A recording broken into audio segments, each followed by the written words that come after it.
ស្លៀកឈុតនេះហើយនៅឃើញដល់បានទេ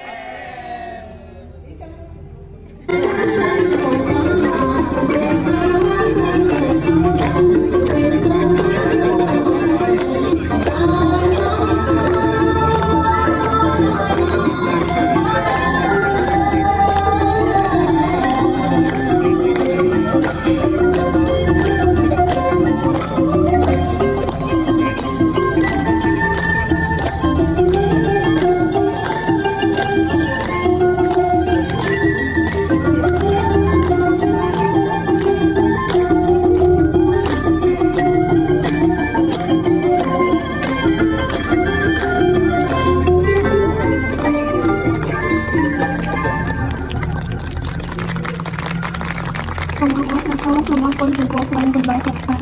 ការសម្ដែងរបស់អង្គការអបអរសាទរនិងមានអត្ថន័យទូស្ដារអង្គភាពទាំងមូល 게임 춤을 보여주신 본록 예술단은 큰 박수를 부탁드립니다.